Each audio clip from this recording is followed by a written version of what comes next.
ಶರಣಮೂರ್ತಿ ಎಲ್ಲ ನನ್ನ ಶ್ರೀಗಳಿಗೆ ಎಲ್ಲ ಶ್ರೀಗಳ ಪಾದಗಳಿಗೆ ನಮಸ್ಕರಿಸಿ ನಾನು ಭಾಷಣ ಮಾಡಕ್ಕೆ ಬಂದಿಲ್ಲ ಇಲ್ಲಿ. ನನ್ನ ಮೊದಲನೆಯ ಪ್ರವಾಸ ಸುಮಾರು 100 ವರ್ಷಗಳ ಹಿಂದೆ ಪ್ರಾರಂಭವಾದಂಥ ಪಾರ್ಲಿಮೆಂಟ್ ಹಿಂದೆ ಸಂಸತ್, ಇವತ್ತು ನಾವು ಅದನ್ನು ಒಂದು ವಿಶೇಷವಾದಂಥ ರೂಪವನ್ನು ನಮ್ಮ ಅನುಭವ ಮಂಟಪ ಅಂತ ಹೇಳಿ ಹೀಗೆ ಹೊಸ ರೂಪವನ್ನು ಹಿಂದಿಂದನ್ನು ನಾವು ಹೊಸದಾಗಿ ಮಾಡಲಿಕ್ಕೆ ಪ್ರಯತ್ನ ಮಾಡ್ತಾ ಇದ್ದೇವೆ. ಮತ್ತೊಂದು ಇತಿಹಾಸ ಸೃಷ್ಟಿಸಲಿಕ್ಕೆ ಸಾಧ್ಯ ಇಲ್ಲ ಅಂತೇಳಿ ಬಾಬಾ ಸಾಹೇಬ್ ಅಂಬೇಡ್ಕರ್ ಹೇಳಿದ್ದಾರೆ. ಹಂಗೆ ಇತಿಹಾಸವನ್ನು ನಾವ್ಯಾರು ಕೂಡ ಮರಲಿಕ್ಕೆ ಸಾಧ್ಯ ಇಲ್ಲ. ಅದಕ್ಕೆ ಗೌರವ ಕೊಟ್ಟು ನನ್ನ ಪ್ರವಾಸವನ್ನು ಜನರ ಸಮಸ್ಯೆಯನ್ನು ಇಲ್ಲಿಂದ ಆಲಿಸಲಿಕ್ಕೆ ಅದಕ್ಕೊಂದು ಹೊಸ ರೂಪವನ್ನು ಕೊಡಬೇಕು. ಬಸವಣ್ಣವ್ರು ಹೇಳಿದಂಗೆ ಕಾಯಕವೇ ಕೈಲಾಸ. ಹಂಗೆ ಕಾಯಕವನ್ನು ಕಾಯಕ ಮುಖಾಂತರ ಕೈಲಾಸವನ್ನು ನೋಡಬೇಕು ಅಂತೇಳಿ ನಾನು ಡಾಕ್ಟರ್ ಪರಮೇಶ್ವರ್ ಮತ್ತು ಜಿಲ್ಲಾ ಮಂತ್ರಿ ನಾವೆಲ್ಲ ಬಂದಿದ್ವಿ.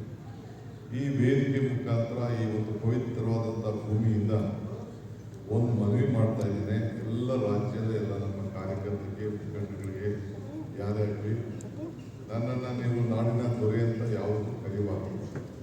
ನಾನು ನಿಮ್ಮೆಲ್ಲರ ಸೇವಕ. ಇವತ್ತು ಮುಖ್ಯಮಂತ್ರಿ ಅಂತೇಳಿ ನೀವೆಲ್ಲ ನನ್ನನ್ನು ಆಯ್ಕೆ ಮಾಡಿದ್ದೀವಿ. ನಿಮ್ಮ ಸರ್ಕಾರ ಬಂದಿದೆ, ಇದು ನನ್ನ ಸರ್ಕಾರ, ಇದು ನಿಮ್ಮ ಸರ್ಕಾರ. ಸೊ ಅದಕ್ಕೆ ನೀವೆಲ್ಲ ಸೇರಿ ಮುಖ್ಯಮಂತ್ರಿ ಅಂತ ಕರೀರಿ, ಇಲ್ಲ ನಮ್ಮ ನಾಡಿನ ಸೇವಕ ಅಂತ ಕರೀರಿ.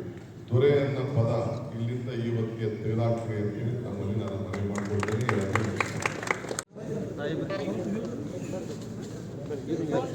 ಶರಣಮೂರ್ತಿ ಎಲ್ಲ ನನ್ನ ಶ್ರೀಗಳಿಗೆ ಎಲ್ಲ ಶ್ರೀಗಳ ಪಾದಗಳಿಗೆ ನಮಸ್ಕರಿಸಿ ನಾನು ಭಾಷಣ ಮಾಡಕ್ಕೆ ಬಂದಿಲ್ಲ ಇಲ್ಲಿ. ನನ್ನ ಮೊದಲನೆಯ ಪ್ರವಾಸ ಸುಮಾರು 100 ವರ್ಷಗಳ ಹಿಂದೆ ಪ್ರಾರಂಭವಾದಂಥ ಪಾರ್ಲಿಮೆಂಟ್ ಹಿಂದೆ ಸಂಸತ್,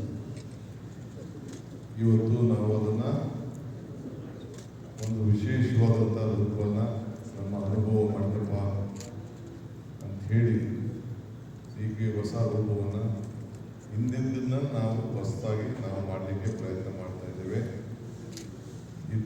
ಮತ್ತೊಂದು ಇತಿಹಾಸ ಸೃಷ್ಟಿಸಲಿಕ್ಕೆ ಸಾಧ್ಯ ಇಲ್ಲ ಅಂತೇಳಿ ಬಾಬಾ ಸಾಹೇಬ್ ಅಂಬೇಡ್ಕರ್ ಹೇಳಿದ್ದಾರೆ. ಹಂಗೆ ಇತಿಹಾಸವನ್ನು ನಾವ್ಯಾರು ಕೂಡ ಮರಲಿಕ್ಕೆ ಸಾಧ್ಯ ಇಲ್ಲ. ಅದಕ್ಕೆ ಗೌರವ ಕೊಟ್ಟು ನನ್ನ ಪ್ರವಾಸವನ್ನು ಜನರ ಸಮಸ್ಯೆಯನ್ನು ಇಲ್ಲಿಂದ ಆಲಿಸಲಿಕ್ಕೆ ಅದಕ್ಕೊಂದು ಹೊಸ ರೂಪವನ್ನು ಕೊಡಬೇಕು. ಬಸವಣ್ಣವ್ರು ಹೇಳಿದಂಗೆ ಕಾಯಕವೇ ಕೈಲಾಸ. ಹಂಗೆ ಕಾಯಕವನ್ನು ಕಾಯಕ ಮುಖಾಂತರ ಕೈಲಾಸವನ್ನು ನೋಡಬೇಕು ಅಂತೇಳಿ ನಾನು ಡಾಕ್ಟರ್ ಪರಮೇಶ್ವರ್ ಮತ್ತು ಜಿಲ್ಲಾ ಮಂತ್ರಿ ನಾವೆಲ್ಲ ಬಂದಿದ್ವಿ. ಈ ವೇದಿಕೆ ಮುಖಾಂತರ ಈ ಒಂದು ಪವಿತ್ರವಾದಂಥ ಭೂಮಿಯಿಂದ ಒಂದು ಮನವಿ ಮಾಡ್ತಾ ಇದ್ದೇನೆ. ಎಲ್ಲ ರಾಜ್ಯದ ಎಲ್ಲ ನಮ್ಮ ಕಾರ್ಯಕರ್ತರಿಗೆ, ಮುಖಂಡರಿಗೆ, ಯಾರ್ಯಾರಿಗೆ ನನ್ನನ್ನು ನೀವು ನಾಡಿನ ದೊರೆ ಅಂತ ಯಾವುದು ಕರೆಯಬಾರದು. ನಾನು ನಿಮ್ಮೆಲ್ಲರ ಸೇವಕ. ಇವತ್ತು ಮುಖ್ಯಮಂತ್ರಿ ಅಂತೇಳಿ ನೀವೆಲ್ಲ ನನ್ನನ್ನು ಆಯ್ಕೆ ಮಾಡಿದ್ದೀವಿ. ನಿಮ್ಮ ಸರ್ಕಾರ ಬಂದಿದೆ, ಇದು ನನ್ನ ಸರ್ಕಾರ, ಇದು ನಿಮ್ಮ ಸರ್ಕಾರ. ಸೊ ಅದಕ್ಕೆ ನೀವೆಲ್ಲ ಸೇರಿ ಮುಖ್ಯಮಂತ್ರಿ ಅಂತ ಕರೀರಿ, ಇಲ್ಲ ನಮ್ಮ ನಾಡಿನ ಸೇವಕ ಅಂತ ಕರೀರಿ. ದೊರೆ ಅನ್ನೋ ಪದ ಇಲ್ಲಿಂದ ಇವತ್ತಿಗೆ ತೆಗೆದಾಕ್ರಿ ಅಂತೇಳಿ ನಮ್ಮಲ್ಲಿ ನಾನು ಮನವಿ ಮಾಡಿಕೊಳ್ತೇನೆ. ಹೆಚ್ಚಿನ ವಿಡಿಯೋಗಳಿಗೆ ಪ್ರತಿಧ್ವನಿ ಯೂಟ್ಯೂಬ್ ಚಾನೆಲ್ ಸಬ್ಸ್ಕ್ರೈಬ್ ಮಾಡಿ, ಬೆಲ್ ಐಕಾನ್ ಕ್ಲಿಕ್ ಮಾಡಿ.